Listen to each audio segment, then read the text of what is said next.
আপনারা দেখছেন এখন চারদিক। আপনারা জানেন বাংলাদেশের প্রান্তিক জনপদ থেকে শুরু করে পৃথিবীর বিভিন্ন প্রান্তে ঠিক এই মুহূর্তে কি ঘটছে তা নিয়ে আয়োজন এখন চারদিক। পুরো আয়োজনে আপনাদের সঙ্গে আছি মুজাহিদ শুভ। নাহিদ ইসলামের ছেড়ে দেয়া তথ্য ও সম্প্রচার মন্ত্রণালয়ের দায়িত্ব পেলেন উপদেষ্টা মাহফুজ আলম। আর ডাক ও টেলিযোগাযোগ মন্ত্রণালয় সংযুক্ত করা হয়েছে প্রধান উপদেষ্টার দপ্তরের সাথে। বুধবার সন্ধ্যায় দুটি মন্ত্রণালয়ের দায়িত্ব বন্টন করে গেজেট প্রকাশ করেছে মন্ত্রিপরিষদ বিভাগ। গেল মঙ্গলবার অন্তর্বর্তী সরকারের উপদেষ্টা পরিষদ থেকে পদত্যাগ করেন নাহিদ ইসলাম। তার ছেড়ে দেয়া দুটি মন্ত্রণালয়ই তাৎক্ষণিকভাবে সংযুক্ত করা হয় প্রধান উপদেষ্টার দপ্তরের সঙ্গে। একদিন পর বুধবার সন্ধ্যায় মন্ত্রণালয় দুটি পুনর্বন্টন করা হয়। এর মধ্যে তথ্য ও সম্প্রচার উপদেষ্টার দায়িত্ব দেয়া হয়েছে মাহফুজ আলমকে।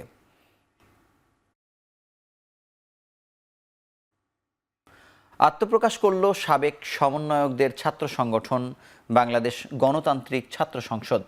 সংগঠনটির আহ্বায়ক আবু বাকের মজুমদার, ঢাকা বিশ্ববিদ্যালয় সংসদের আহ্বায়ক আব্দুল কাদের। বুধবার বিকেল ৩টায় মধুর ক্যান্টিনে সংবাদ সম্মেলনের ঘোষণা থাকলেও ঠিক আগ মুহূর্তে সম্মেলন স্থলে প্রবেশ করে বেসরকারি বিশ্ববিদ্যালয়ের শিক্ষার্থীদের একটি দল। বাকবিতণ্ডার জেরে সেখানে ঘটে হাতাহাতির ঘটনা। শিক্ষার্থীদের অভিযোগ, জুলাই বিপ্লবে তাদের বড় ভূমিকা থাকলেও শুধু সদস্যপদ দিয়ে কমিটির গুরুত্বপূর্ণ পদে বেসরকারি বিশ্ববিদ্যালয়ের কোনো প্রতিনিধি না রেখে বৈষম্য করছে নতুন ছাত্র সংগঠন। উদ্ভূত পরিস্থিতিতে পূর্ব ঘোষিত সংবাদ সম্মেলন ভণ্ডুল হয়ে গেলেও 2 ঘন্টা পর মধুর ক্যান্টিনে আসেন নতুন কমিটির আহ্বায়ক আবু বাকের ও সদস্য সচিব জাহিদ আহসান। এ পর্যায়ে ফের ধস্তাধস্তি হয় দুপক্ষের মধ্যে। পরিস্থিতি কিছুটা স্বাভাবিক হলে জুলাইয়ের চেতনা অটুট রাখার কথা জানিয়ে আনুষ্ঠানিকভাবে ঘোষণা করা নতুন ছাত্র সংগঠন বাংলাদেশ গণতান্ত্রিক ছাত্র সংসদের নাম ও এর আহ্বায়ক কমিটি।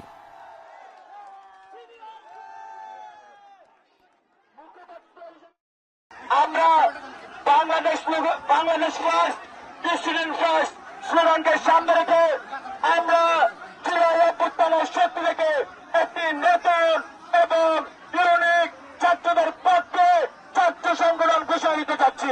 যে নেগোসিয়েশন করা হয়েছে ওইটা প্রাইভেট বিশ্ববিদ্যালয় মানে না, বিশ্লেষণ মানে না, সমন্বয় করে পরামর্শ করে যারা আন্দোলনের স্টেক হোল্ডার ছিল জুলাই গণ অভ্যুত্থানে সবার মতামতের ভিত্তিতে তারপর তারা কমিটি গঠন করা হোক। আপনারা যে সংগঠন একটা উঠালেন, আমরা সেটাকে প্রাইভেট থেকে প্রত্যাখ্যান করছি। আমরা আপনাদের এরকম সিন্ডিকেট ভিত্তিক এইটা মানি না। সদ্য গঠিত হওয়া গণতান্ত্রিক ছাত্র সংসদকে অবাঞ্ছিত ঘোষণা করেছে বেসরকারি বিশ্ববিদ্যালয়ের শিক্ষার্থীদের একাংশ। বৈষম্য বিরোধী আন্দোলনের সম্মুখ সারির নেতাদের নিয়ে গঠিত হওয়া নতুন ছাত্র সংগঠনের আহ্বায়ক কমিটি ঘোষণাকে কেন্দ্র করে ঢাকা বিশ্ববিদ্যালয়ের মধুর ক্যান্টিন প্রথমে বাকবিতণ্ডা এবং পরবর্তীতে হাতাহাতির ঘটনা ঘটে। এই ঘটনাকে কেন্দ্র করে সন্ধ্যায় রাজধানীর শাহবাগে ইব্রাহিম কার্ডিয়াক হাসপাতালের সামনে সংবাদ সম্মেলন করে বেসরকারি বিশ্ববিদ্যালয়ের শিক্ষার্থীর অংশটি জানান, জুলাই গণ অভ্যুত্থানে তাদের বড় ভূমিকা থাকলে নতুন সংগঠনের কমিটিতে তাদের বঞ্চিত করা হয়েছে। এমন ঘটনা জুলাই যোদ্ধাদের মধ্যে বিভাজন তৈরি করবে বলেও আশঙ্কা প্রকাশ করে এসব শিক্ষার্থীরা।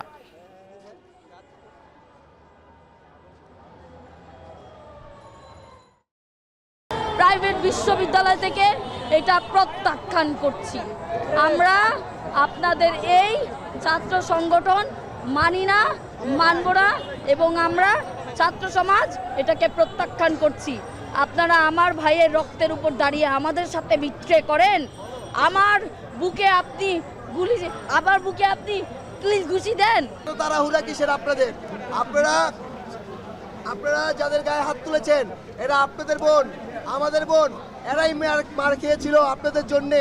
আপনারা 17 তারিখের পর আপনাদের তেমন খুঁজে পাওয়া যায়নি। কারোর জন্য আসিনি, আমরা এখানে আসছি শুধুমাত্র আমাদের প্রাইভেট বিশ্ববিদ্যালয়ের স্টেকের জন্য এসেছিলাম।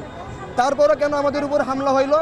আমরা পুরো প্রাইভেট বিশ্ববিদ্যালয়ে আমরা এর জবাব দিতে চাই যে কেন আমাদের উপর হামলা হইলো। জাতীয় নাগরিক কমিটির নির্বাহী সেলসমূহ ও সার্চ কমিটি বিলুপ্ত ঘোষণা করা হয়েছে। তবে আগামী 28 ফেব্রুয়ারি থেকে পরবর্তী 15 দিন দায়িত্ব পালন করবেন আহ্বায়ক, সদস্য সচিব, মুখপাত্র, মুখ্য সংগঠক।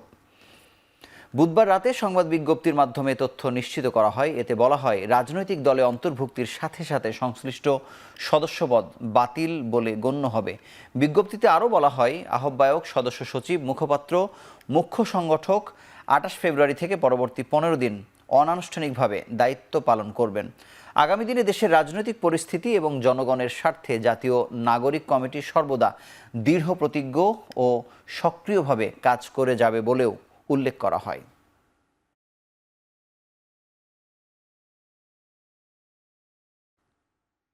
আটাশ বছর পর বিএনপির বর্ধিত সভা হবে বৃহস্পতিবার। অংশগ্রহণ করবেন 4000 নেতাকর্মী। কেন্দ্রীয় নেতারা বলছেন, এটি নেতাকর্মীদের মধ্যে সম্পর্ক বৃদ্ধির পাশাপাশি দলের কার্যক্রমকে গতিশীল করবে। বৃহস্পতিবার বর্ধিত সভা ঘিরে জাতীয় সংসদ ভবনের এলডি হল প্রাঙ্গণে প্রস্তুত সভাস্থল। সভায় দলের স্থায়ী কমিটির সদস্য, চেয়ারপারসনের উপদেষ্টা, কেন্দ্রীয় নির্বাহী কমিটির সদস্য এবং মহানগর ও জেলার সব থানা, উপজেলা, পৌর কমিটির সভাপতি, সাধারণ সম্পাদক অথবা আহ্বায়ক ও সদস্য সচিবেরা অংশ নেবেন। সব মিলিয়ে 4000 নেতৃবৃন্দ থাকার কথা রয়েছে। সকাল 10টা থেকে শুরু হবে আনুষ্ঠানিকতা। উদ্বোধনী বক্তব্য রাখবেন দলের ভারপ্রাপ্ত চেয়ারম্যান তারেক রহমান।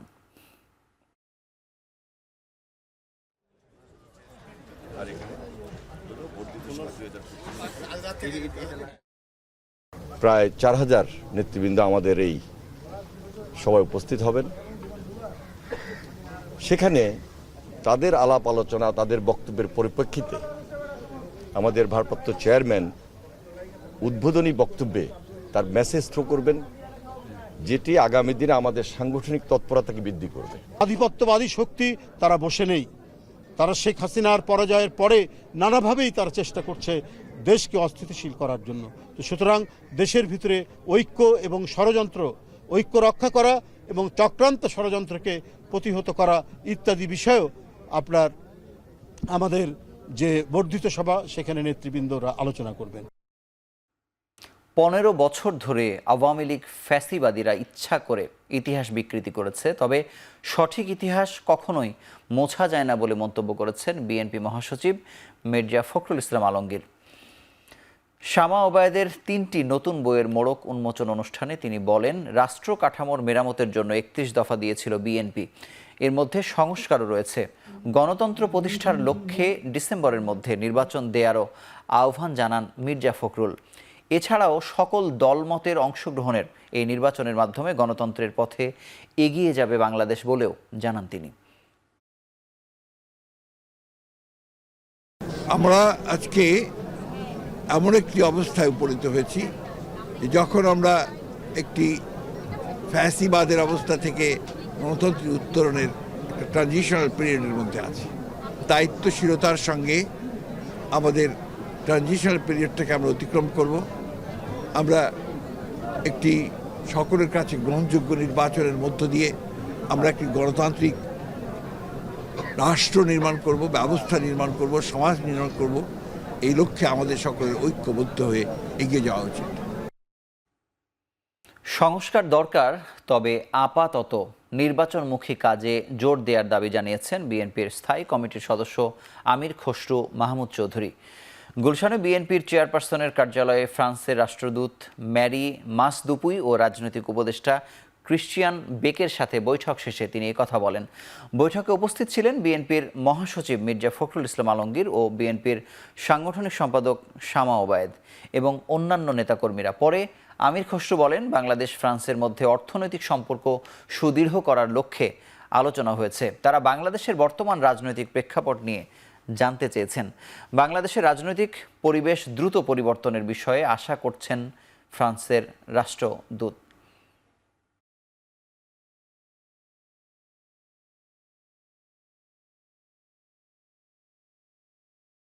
এই যে দৈনন্দিন যে সংগ্রামগুলো হচ্ছে, যে অবস্থা, দ্রব্যমূল্য থেকে শুরু করে আইন শৃঙ্খলা থেকে শুরু করে যে একটা ফ্লুইড অবস্থায় দেশ আছে, এখান থেকে বেরোতে হলে তো elected government with political weight লাগবে, তাই না? পলিটিক্যাল মোবিলাইজেশন লাগবে, পলিটিক্যাল মাসেল লাগবে, পলিটিক্যাল সমর্থন লাগবে। এছাড়া তো এগুলো সমাধান হবে না। এই জন্য আমি কিন্তু তাদেরকে দোষারোপ করতে চাই না, কারণ এটা একটা ট্রানজিশন গভর্নমেন্ট। তাদের দায়িত্বটা হচ্ছে তাড়াতাড়ি একটা নির্বাচিত সরকারের হাতে ক্ষমতাটা হস্তান্তর করে দেশে একটা ডেমোক্রেটিক অর্ডার ফিরে আসবে। যেই সরকার এই বিভিন্ন সমস্যা সৃষ্টি হচ্ছে তারা সে সমাধান করবে। আরএফএল ওয়াটার পাম্পের অটো থার্মাল টেকনোলজি, যা বেশি হিটে নষ্ট হয় না, শতভাগ মসৃণ, ব্রাশ ইম্পেলার নিশ্চিত করে অধিক পানির flow. RFL water pump on করলে পানির তুফান। মানবতা বিরোধী অপরাধে মৃত্যুদণ্ডপ্রাপ্ত জামায়াত নেতা এটিএম আজহারুল ইসলামের মৃত্যুদণ্ডের রায়ের বিরুদ্ধে লিভ টু আপিলের অনুমতি দিয়েছেন আপিল বিভাগ। আপিল শুনানির জন্য 22 এপ্রিল ধার্য করা হয়েছে। বুধবার সকালে প্রধান বিচারপতি সৈয়দ রেফাত আহমেদের নেতৃত্বে 5 বিচারপতির আপিল বেঞ্চ এ আদেশ দেন। 71-এর এই মামলায় রিভিউ থেকে আপিল শুনানি করার ঘটনা এটিই প্রথম। এটিএম আজহারের আইনজীবী জানান, বিচারের ক্ষেত্রে আন্তর্জাতিক আইনের রীতি না মানা, বিচারের নামে প্রহসন, মামলায় নানা অসঙ্গতি সহ 4টি কারণে এই আদেশ দিয়েছেন সর্বোচ্চ আদালত।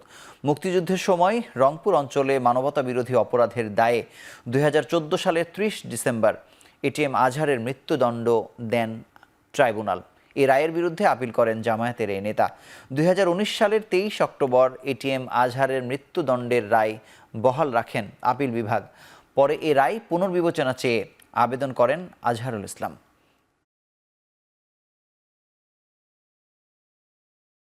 সুপ্রিম কোর্টের আপিল বিভাগে এটিএম আজহারুল ইসলাম সাহেবের রিভিউ মামলার শুনানি ছিল। আপনারা জানেন যে এই মামলায় দুটি পক্ষ, একটি হলো এটিএম আজহারুল ইসলাম বনাব চিফ প্রসিকিউটর। অ্যাপেলেট ডিভিশন 2019 সালে যে রায় দিয়েছিলেন সেখানে ওনারা ইন্টারন্যাশনাল ল মানেন নাই এবং ইন্টারন্যাশনাল লর সাথে কমপ্লাই করার রিকোয়ারমেন্ট ছিল 1973 এর আইনে।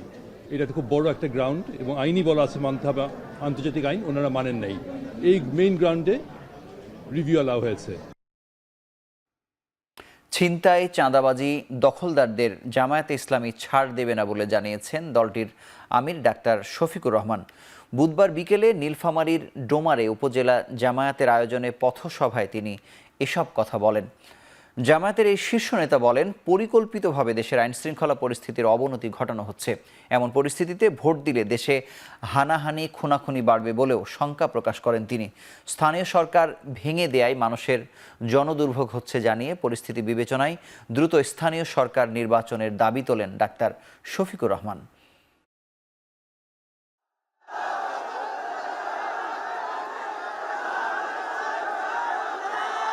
শফিকুর রহমান এটা ইলেকশনকে একদম খতম করে দেবে। চরম বিশৃঙ্খলা হবে, রক্তের বন্যায় বাংলাদেশ ভেসে যাবে। আমরা এটা চাই। আমরা চাই সকল ক্ষেত্রে প্রয়োজনীয় সংস্কার সাধন করে দেশে আইন শৃঙ্খলা ফিরিয়ে এনে জনগণকে স্বস্তির সাথে তার ভোট প্রয়োগের সুযোগ তৈরি করে দিতে হবে। জামায়াত ইসলামীর সেক্রেটারি জেনারেল মিয়া গোলাম পরোয়ার বলেছেন, বাংলাদেশের মানুষ হাসিনার মতো নিষ্ঠুর, নির্মম, ফ্যাসিস্ট কোনো শাসককে আর মেনে নেবে না। বুধবার বিকেলে বরগুনার টাউন হল মাঠে জেলা জামায়াতের কর্মী সম্মেলনে প্রধান অতিথির বক্তব্যে তিনি এসব কথা বলেন। কিভাবে আমরা এই 17টা বছর পার করেছি, যেখানে আমাদের কোনো ভোটাধিকার ছিল না। ভোটাধিকার ছিল 14, 18, 24-এর 3টা নির্বাচনের নামে যা করা হয়েছে 15টি বছর বাংলার মানুষ ভোট দিতে পারে নাই। ফলে বাংলাদেশের মানুষ এত নিষ্ঠুর অত্যাচারী শাসককে আর বাংলাদেশে রাজনীতি করার অধিকার দিতে পারে না। এখন চারদিকে নিচ্ছে ছোট্ট একটি বিরতি, ফিরছি কিছুক্ষণ পরে।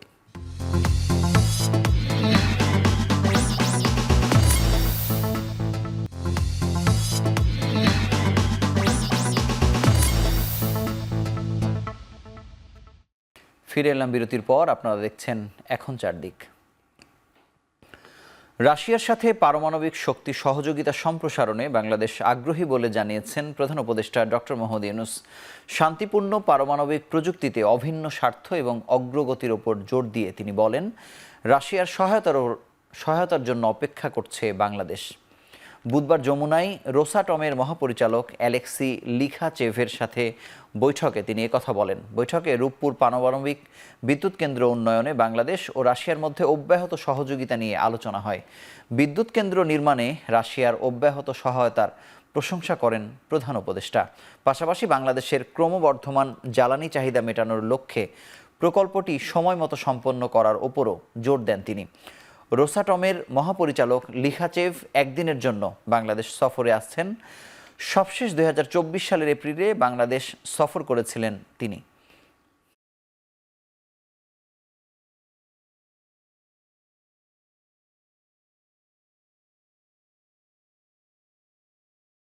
তিন মাসের ব্যবধানে খেলাপি ঋণ দাঁড়ালো প্রায় 3.5 লাখ কোটি টাকা। বুধবার এক সংবাদ সম্মেলনে একথা জানান কেন্দ্রীয় ব্যাংকের গভর্নর।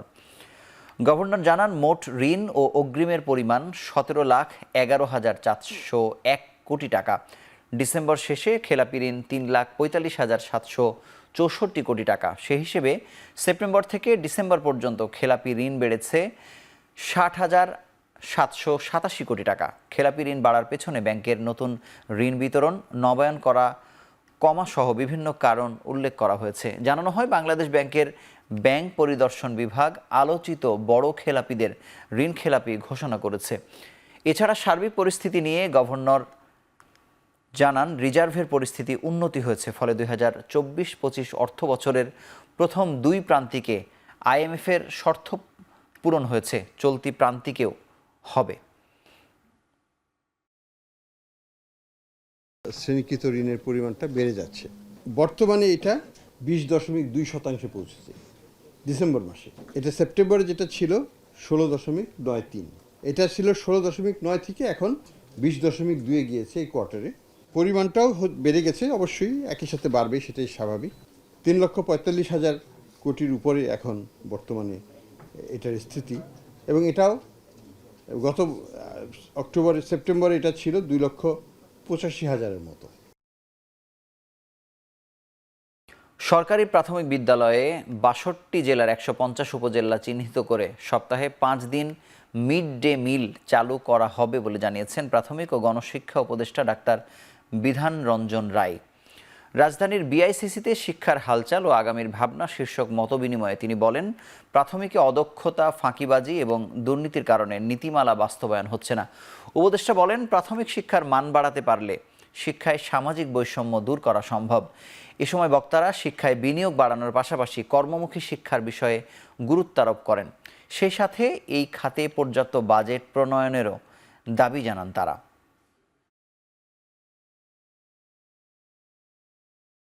মিড ডে মিল নিয়ে প্রসঙ্গ আসছে, আমি আশা করি সেটা একনাকে পাশ হয়ে যাবে আগামী একনাকে, এবং আমরা চালু করতে পারবো।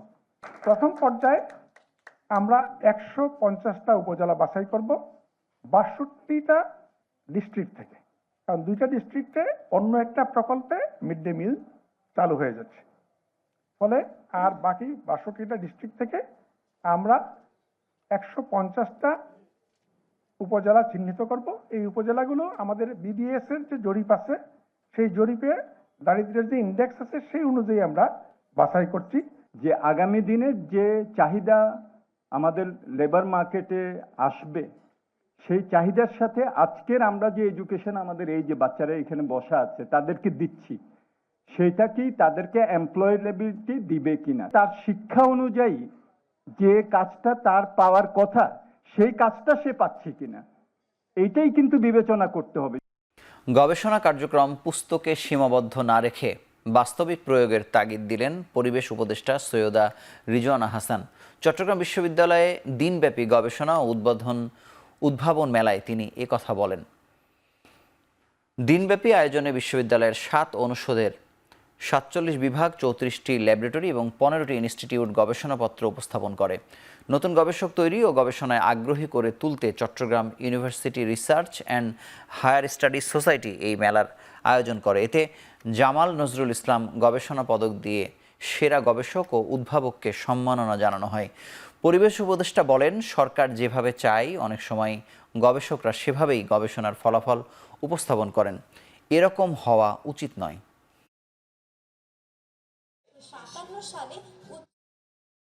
আর রিসার্চ মানেই যে কেবল বিজ্ঞান আর ফিজিক্যাল সায়েন্স তা কিন্তু না, বর্তমান প্রেক্ষাপটে সোশ্যাল অ্যাসপেক্টেও কিন্তু রিসার্চের অ্যাম্পল স্কোপ আছে।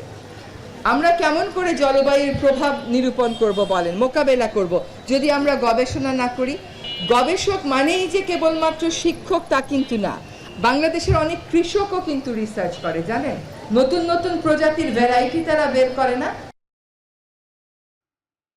বিজ্ঞান ও শিল্প প্রযুক্তির বিকাশে স্কুল কলেজের শিক্ষার্থী ও উদ্ভাবনীদের নিয়ে শেষ হলো 3 দিনের BCSIR বিজ্ঞান ও প্রযুক্তি মেলা।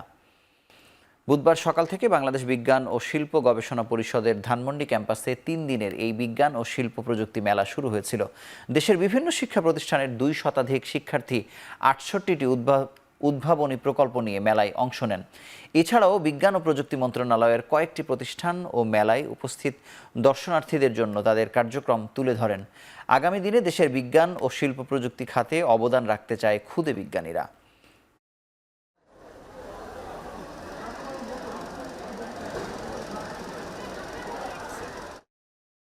আমরা আমাদের প্রজেক্টটিতে হাইড্রো পাওয়ার, উইন্ড পাওয়ার এবং সোলার পাওয়ার এই 3টি কম্বিনেশনের প্রকল্প তৈরি করেছি।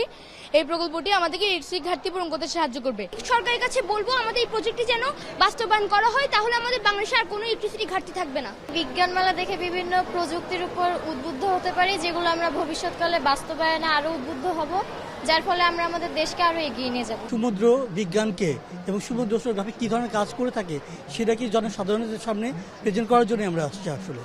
আর সুনীল অর্থনীতি হিসেবে আমরা কাজ করে থাকি। এখন চারদিকে নিচ্ছি আরও একটি ছোট্ট বিরতি, ফিরছি কিছুক্ষণ পরেই।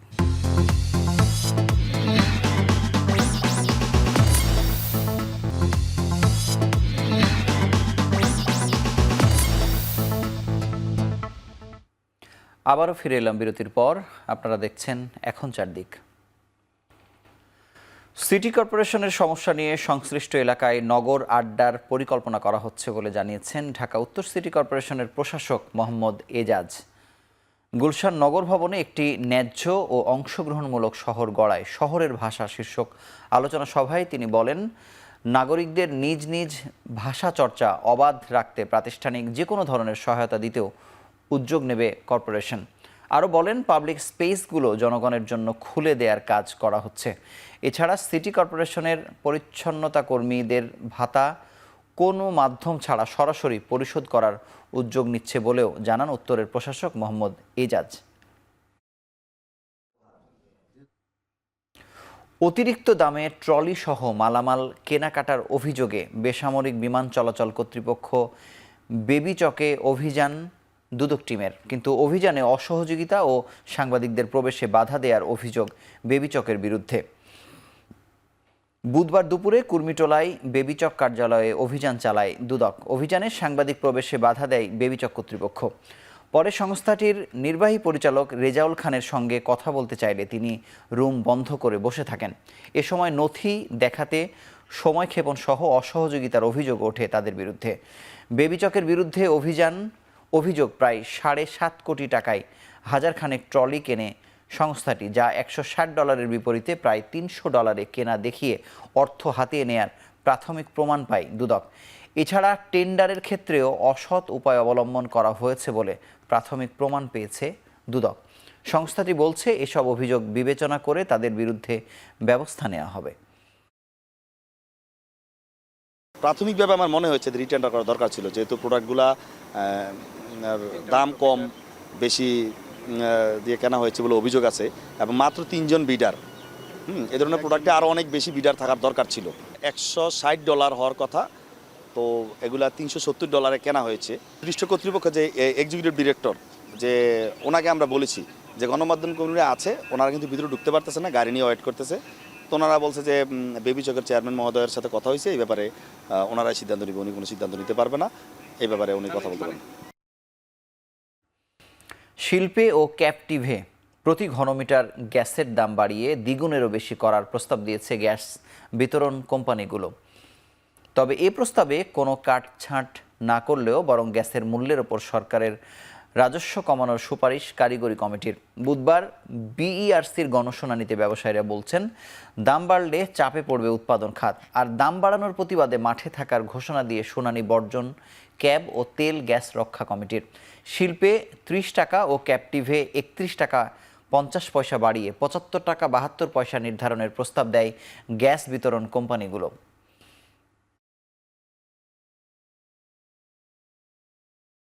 কমিশন কর্তৃক প্রবিধান প্রণয়ন না করা পর্যন্ত সরকার ও সরকারি গেজেটের প্রজ্ঞাপন দ্বারা ট্যারিফ নির্ধারণ ও পুনর্নির্ধারণ এবং সমন্বয় করিতে পারিবে। সরকার এই ক্ষমতাটা এখনও রেখে দিয়েছে এই সরকারের আমলে। এই সরকার যেটা রেখে দিয়েছে আমার ধারণা সরকারও জানে না, অথচ এই ধারণাটা রেখে দিয়ে জ্বালানি তেলের দাম নির্ধারণ করে যাচ্ছে, প্রতি মাসে নির্ধারণ করছে, বিআরসি হাতে কখনোই ফিরে আসেনি। এই রমজানের আগেই আপনারা ঘোষণা দেন যে আজকে যে প্রস্তাব নিয়ে এটা করা হয়েছে আমরা এটাকে বাতিল করলাম এবং যে দুর্নীতি লুটপাটের উপখ্যান খুঁজে বের করে মূল্যহার কমিয়ে জনগণকে আমরা স্বস্তি দেব। এই দায়িত্বটুকু আপনারা পালন করবেন। আরএফএল গিজারে আছে ওয়ার্ল্ড ফ্লো টেকনোলজি, যা পানি গরম করে 20% কম বিদ্যুৎ খরচে, আর একবার অন করলেই পানি গরম থাকে 24 ঘন্টা। আরএফএল গিজার, উষ্ণ পানির পরশ। প্রান্তিক চাষিদের উৎপাদিত লবণের ন্যায্য মূল্য নিশ্চিতের দাবিতে কক্সবাজার চট্টগ্রাম মহাসড়কে বিক্ষোভ করেছে কক্সবাজার লবণ চাষী ও ব্যবসায়ী সংগ্রাম পরিষদ। চকরিয়ার খুঁটাখালী এলাকায় সড়কে লবণ ফেলে বিক্ষোভ করে তারা। এ সময় 2 ঘন্টা যানবাহন চলাচল বন্ধ থাকে। চাষি ও ব্যবসায়ীরা বলেন, কক্সবাজার ও চট্টগ্রামে দেশীয়ভাবে লবণ উৎপাদন হয়, তার মধ্যে প্রায় 95% উৎপাদন হয় কক্সবাজারের বিভিন্ন এলাকায়। গত মৌসুমে অনুকূল আবহাওয়ায় দেশের উৎপাদন দেশের চাহিদা মেটায়। এমনকি বাড়তি 2,22,000 টন লবণ মজুদ রয়েছে। বিক্ষোভকারীদের অভিযোগ, মিল মালিকরা সিন্ডিকেট করে লবণ আমদানির এলসি অনুমোদনের পাঁয়তারা করছে।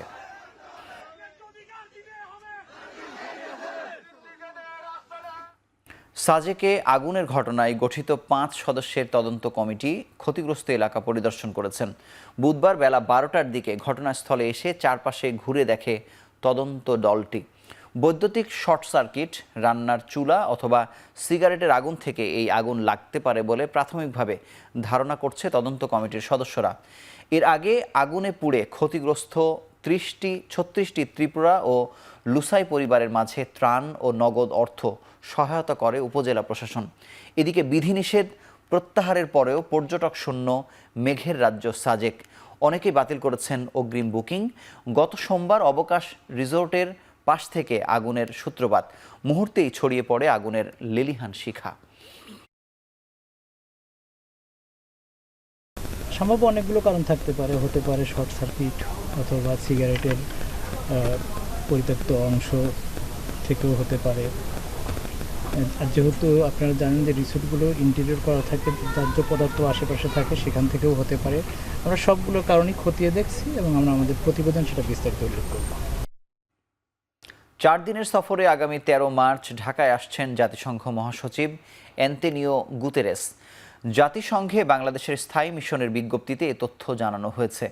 বিজ্ঞপ্তিতে জানানো হয়, আগামী 13 থেকে 16 মার্চ পর্যন্ত বাংলাদেশ সফর করবেন জাতিসংঘ মহাসচিব। সফরের আগে প্রধান উপদেষ্টাকে চিঠি পাঠিয়েছেন তিনি।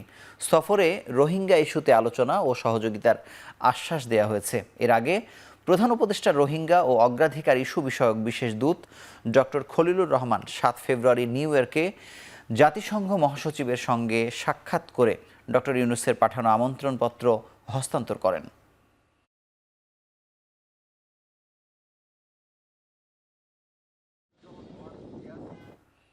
এবার রমজানে ইফতার ও রাতের খাবারের আয়োজন করেছে 5 তারকা হোটেল ওয়েস্টিন ঢাকা ও শেরাটন ঢাকা, যেখানে থাকবে স্থানীয় ভূমধ্যসাগরীয়, আরবীয় ও উপমহাদেশীয় খাবারের আয়োজন। 11,990 টাকায় ওয়েস্টিন ঢাকায় এবং 12,990 টাকায় শেরাটনে প্রতিদিন মিলবে বুফে ইফতার ও ডিনার। থাকছে একটা কিনলে একটা ফ্রি অফারও। এছাড়া সিজনাল টেস্টস ও দ্য গার্ডেন কিচেনে প্রতি শুক্রবার, শনিবার এবং সরকারি ছুটির আগের রাতে বিশেষ বুফে সেহরি পরিবেশন করা হবে। দ্য ওয়েস্টিনে 6,990 টাকা এবং শেরাটনে 7,990 টাকায় পাওয়া যাবে এই সেহরি। পাওয়া যাবে আদানা কাবাব, ল্যাম্ব কাবাব, মাটন কাচ্চি, ল্যাম্ব শেনক, ভাজা চিংড়ি, পুরো ভাজা স্যামন, ভাজা ইলিশ, মাটন শিক কাবাব, তুর্কি তুলুম্বা ও ওসমলিয়া।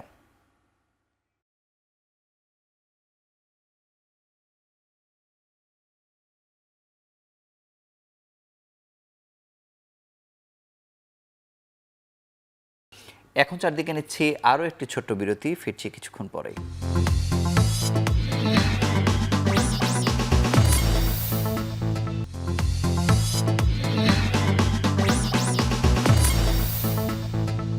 আবারও ফিরে এলাম বিরতির পর। আপনারা দেখছেন এখন চারদিক। যুক্তরাষ্ট্রের সঙ্গে বড় ধরনের খনিজ চুক্তির শর্তে সম্মত হওয়ার খবর নিশ্চিত করেছে ইউক্রেন। কিয়েভের এক জ্যেষ্ঠ কর্মকর্তা জানান, বেশ কিছু শর্তে দুপক্ষের সমঝোতাকে ইতিবাচক হিসেবে মনে করা হচ্ছে। বিভিন্ন সংবাদ মাধ্যম বলছে, রাশিয়ার বিরুদ্ধে ইউক্রেনকে এ যাবৎকালে দেয়া সামরিক সহায়তার বিনিময়ে দেশটির খনিজ সম্পদ ব্যবহারে যে $50,000 কোটি রাজস্ব মুক্তির দাবি করেছিল ওয়াশিংটন, সে দাবি থেকে সরে দাঁড়িয়েছে মার্কিন প্রশাসন। তবে যুদ্ধবিধ্বস্ত ইউক্রেনের জন্য যে সামরিক নিরাপত্তা চেয়েছিল কিয়েভ, সে নিশ্চয়তাও দেয়নি ওয়াশিংটন।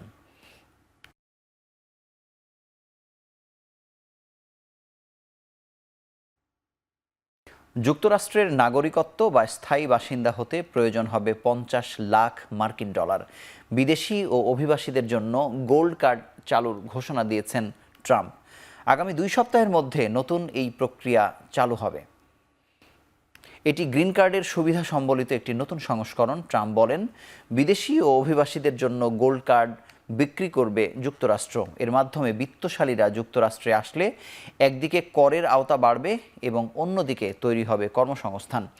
গোল্ড কার্ড থেকে প্রাপ্ত অর্থ সরকারি তহবিলে জমা হবে বলেও জানান মার্কিন প্রেসিডেন্ট। তার মতে এই উদ্যোগটি দ্রুত মার্কিন জাতীয় ঋণ পরিশোধে বেশ কার্যকর হবে। মূলত যুক্তরাষ্ট্রের বিদ্যমান EB-5 প্রোগ্রামকে প্রতিস্থাপন করা হচ্ছে নতুন গোল্ড কার্ড সিস্টেমে।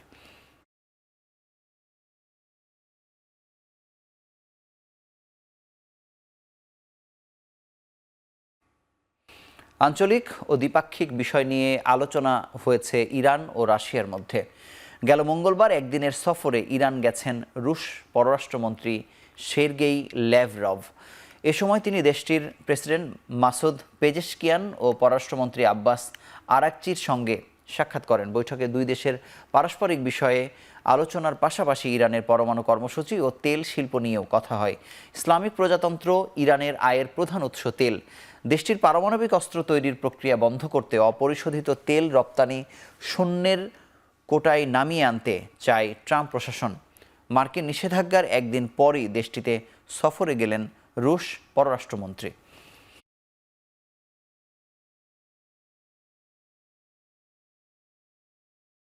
ভারতের 4টি প্রতিষ্ঠানের বিরুদ্ধে নিষেধাজ্ঞা আরোপ করেছে যুক্তরাষ্ট্র। ইরানের সঙ্গে তেল বাণিজ্যে সম্পৃক্ততার অভিযোগে দেয়া হয় এই নিষেধাজ্ঞা। চলতি সপ্তাহে বিভিন্ন দেশের 30-এর বেশি ব্যক্তি, প্রতিষ্ঠান ও নৌযান নিষিদ্ধ করে বিবৃতি দেয় যুক্তরাষ্ট্র। ইরানের অপরিশোধিত তেল কেনাবেচা ও পরিবহনের অভিযোগ তোলা হয় প্রতিষ্ঠানগুলোর বিরুদ্ধে। নিষেধাজ্ঞা থাকা সত্ত্বেও জ্বালানি, বাণিজ্য ও পরিবহনের অভিযোগে গেল আগস্ট থেকে অক্টোবর পর্যন্ত ভারত ভিত্তিক আরও 4 প্রতিষ্ঠানকে নিষিদ্ধ করে যুক্তরাষ্ট্র। ইরান, রাশিয়া ও ভেনেজুয়েলার সাথে জ্বালানি বাণিজ্যে নিষেধাজ্ঞা রয়েছে মার্কিন প্রশাসনের।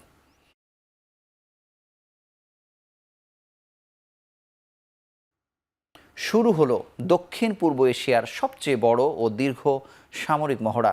থাইল্যান্ডে এ মহড়ায় যোগ দিয়েছে যুক্তরাষ্ট্র সহ বিশ্বের 30 দেশের 8,000-এর বেশি সেনা। মহড়ায় অংশ নিতে শুধু যুক্তরাষ্ট্র থেকেই থাইল্যান্ডে পৌঁছেছে 6,000-এর বেশি সেনা কর্মকর্তা। বলা হচ্ছে, ভিন দেশে দশকের সবচেয়ে বড় মার্কিন সামরিক প্রদর্শনী 44তম কোবরা গোল্ড এক্সারসাইজ। এছাড়াও যোগ দিয়েছে দক্ষিণ Korea, Japan, Singapore, Indonesia, Malaysia, চীন সহ অন্যান্য দেশের সেনাবাহিনী। চলতি বছরের মহড়ায় থাকছে মানবিক সহায়তা, আগ্নেয়াস্ত্রের ব্যবহার, সাইবার প্রতিরক্ষা, মহাকাশ অভিযান, কাউন্টার ড্রোন কৌশল সহ আধুনিক সমরবিদ্যার নানা প্রশিক্ষণ। মঙ্গলবার থেকে শুরু হওয়া মহড়া চলবে আগামী 7 মার্চ পর্যন্ত। ভারতের বিপক্ষে এএফসি এশিয়ান কাপ বাছাই পর্ব খেলতে 18 মার্চ বাংলাদেশ দলের সঙ্গে যোগ দেবেন ইংলিশ লিগে খেলা হামজা চৌধুরী।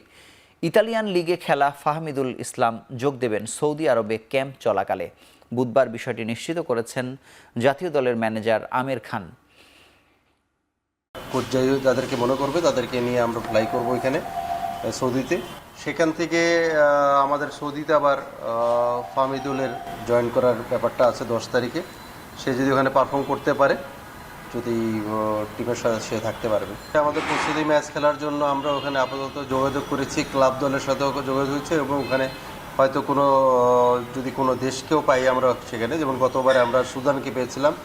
এখনও আমরা শুনেছি যে কোনো আফ্রিকান কোনো কান্ট্রি ওখানে আছে যে যারা ট্রেনিং করছে। যদি আমরা পাই তাহলে আমরা ওখানে এই ম্যাচগুলো খেলব। সৌদি প্রো লিগে আল ওয়েহদার বিপক্ষে ম্যাচের আগে বাস দুর্ঘটনার কবলে পড়েন রোনালদো, সাদিও মানেরা। কোনো হতাহতের খবর না পাওয়া গেলেও দল যথাসময়ে মাঠে না আসায় 1 ঘন্টা পেছানো হয় খেলা। শেষ পর্যন্ত 2-0 গোলের জয়ে স্বস্তি নিয়ে মাঠ ছাড়ে সৌদি ক্লাব আল নাসর। মক্কার ক্লাব আল ওয়েহদার মাঠে যাওয়ার সময় এই দুর্ঘটনা ঘটে। বাসে ছিলেন রোনালদো, মানে, লাপোর্তের মতো তারকা খেলোয়াড় ও কোচিং স্টাফরা। বাসের সামান্য ক্ষতি হলেও সবাই অক্ষত অবস্থায় স্টেডিয়ামে পৌঁছে। 1 ঘন্টা পর শুরু হওয়া ম্যাচের প্রথমার্ধে কোনো গোল না হলেও দ্বিতীয়ার্ধের শুরুতেই ডেডলক ভাঙেন ক্রিস্টিয়ানো রোনালদো। ম্যাচের 48 মিনিটে দারুণ এক হেডে ক্যারিয়ারের 925তম গোলটি করেন CR7। নির্ধারিত 90 মিনিটের পর আল নাসর পেনাল্টি পেলে সাদিও মানেকে পেনাল্টি থেকে গোল করার সুযোগ করে দেন রোনালদো। স্পট কিক থেকে 9 ম্যাচ পর গোলের দেখা পান সাদিও মানে। এতে প্রতিপক্ষের মাঠে 2-0 গোলের জয় নিয়ে ঘরে ফেরে আল নাসর।